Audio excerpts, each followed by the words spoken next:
Alright, thanks everyone. My name is Frank Müller from the Visual Games Lab, and together with my co-authors, I'm going to present you designing mediated combat play. Before we start, can I please get all of you to stand up for me for a second and face your partner?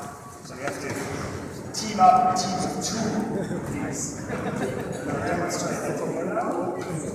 Right, I'm going to play the following game. I'm going to show you, and then you can follow me. You're going to have to figure out who's first. Right, determine who's the first player. You have to put your hands together, and the goal is to hit the other person's hands. But you're only allowed to do that once your fingers touch. The other person has to move their hands up or down in order to make you hit mid-air, because then you lose, and that's the game over for you.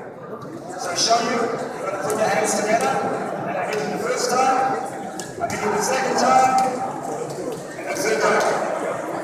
I miss, and everyone's his turn.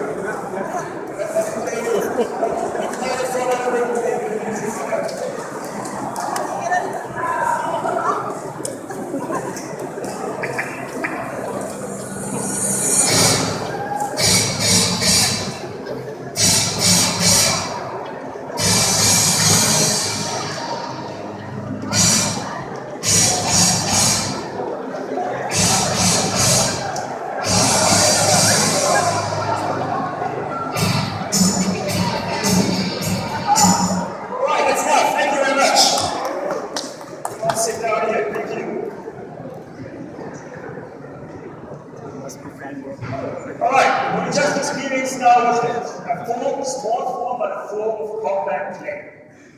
Right? And when we talk about combat play, this is what we usually think about. Boxing, to make an example, but there's also team sports that are combat play, like American football or rugby. Every martial art is a form of combat play. It doesn't have to involve body contact. The Brazilian capoeira is a martial arts / dance experience. It's also a form of combat play. So for us, combat play is defined as acting on and reacting to bodily action. Exactly what you just did. Academia previously defined it as interference play.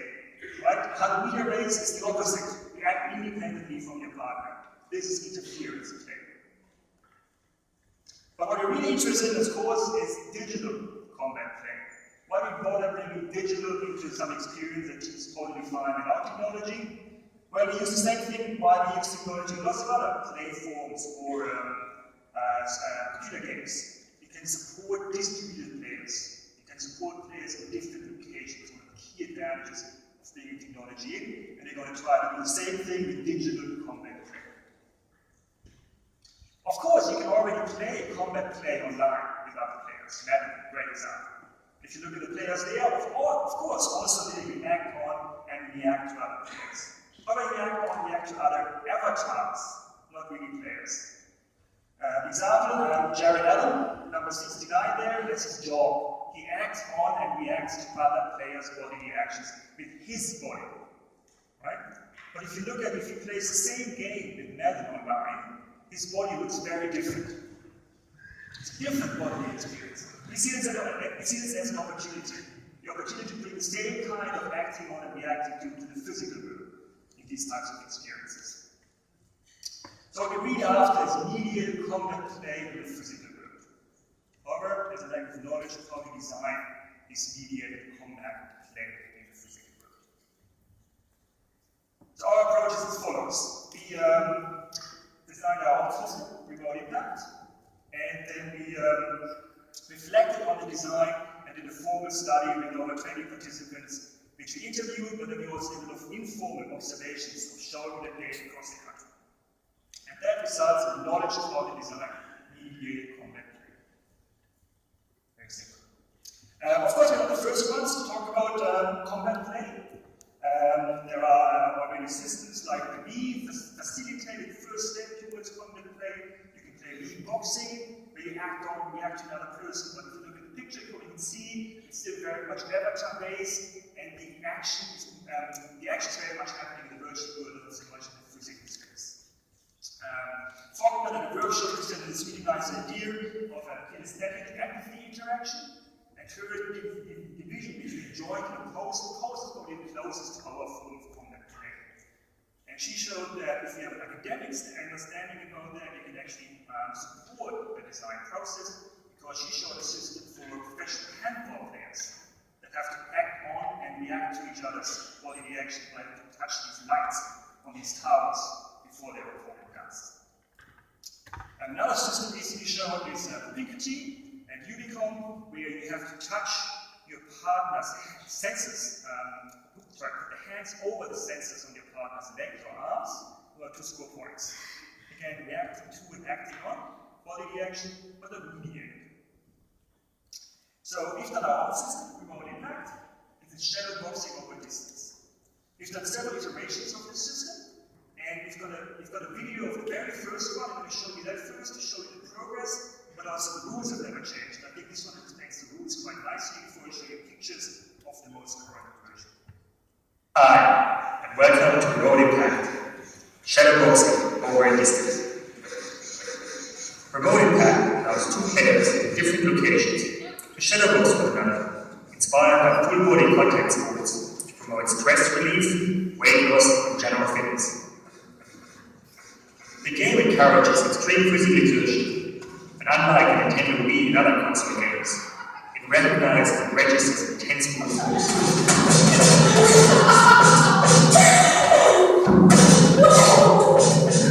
Traditional contact sports, such as football, rugby, and martial arts, are well known for their effectiveness in social bonding and team building. Remote Impact offers these benefits to participants who live in different places. The shadow of the remote participant is projected onto the interface, along with your own shadow. The goal is to punch and kick the remote person's shadow, but be careful to get hit yourself, so you have to dodge it by ducking and moving out of the way, just as real sports. Remote Impact introduces a novel way of including video conferencing into large interactive surfaces. Traditionally, the camera is placed behind the screen, peeking through a hole, pointing at the user to capture the action for the remote end. However, if the surface area becomes interactive, the player will get closer to the screen, and his or her hand will quickly reach out of the capture area of the camera. And when really close, the player will eventually block all light from the lens. We have therefore placed the camera behind the player, and through image analysis, make an artistic rendering of the silhouette, hence the name shadow boxing.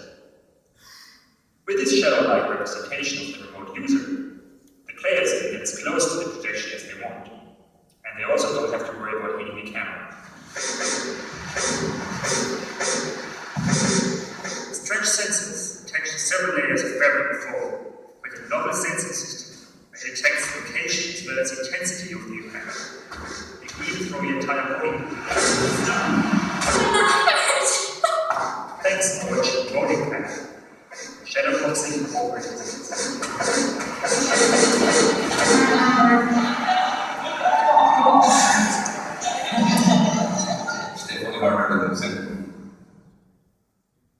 So that's Remote Impact. We have since turned this into a professional product, built a support structure around it, and then toured with it across the country, internationally, shown at conferences, exhibits, and fairs. And we collect the data about it, and really try to understand how people interact with this. The result are some strategies that we hope are useful for you as designers if you want to facilitate combat play in your practice. Strategy number one is exploit sensing scenes as a design resource. And this is transcribable sensing scene. Sensing scene is the borderline between what a sensor senses and what it doesn't sense. With cameras, it's often the borderline between what the camera sees here. So he enjoyed hitting the shadow of the other person. Then what he does often is he runs out of the capture area of the camera, but to quickly run back in to surprise his or her partner. He would tremendously enjoy playing in that sensing scene. That was only possible because it's a mediated player experience. Number two, exploit different physical disparities. What do we mean by disparity? For us, disparity is the physical distance. Let's say we have the system here installed. The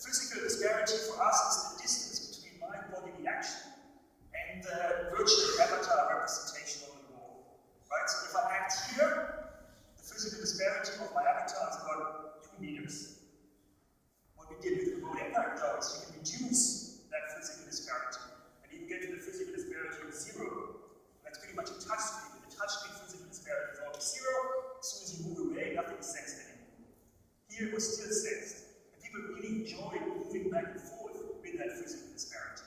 Example here is she was not playing with you see a really large shadow, but it wasn't because she was playing with a massive person. It was because the other person actually stepped back to get an overview, but then of course it created a large shadow representation, and people were more vulnerable to attack. People really like playing with this strategy to allow them to engage in rich strategies because it allowed them to play with this very physical disparity. Strategy number 3. Do not apply limit to the extent of force. We originally did apply limit because our technology afforded to do that, but we quickly learned that people really wanted to see how hard they can interface with the system. They really want to see how hard they can hit it.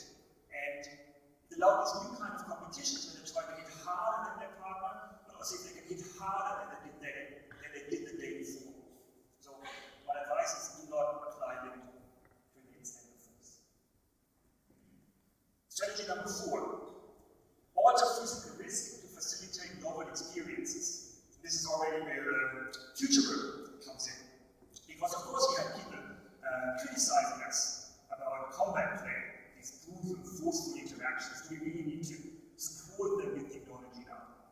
And interestingly enough, critique comes from people who don't play these games, in particular our Remote Impact, and people who play Remote Impact seem to understand quite differently. And the best example I can give you is this anecdote. This anecdote from a father playing with his 5-year-old daughter. Because he saw him playing quite forcefully, ruthlessly, hitting and kicking his shadow's daughter, his shadow of his daughter. And even for us it was strange, so we asked him about it afterwards.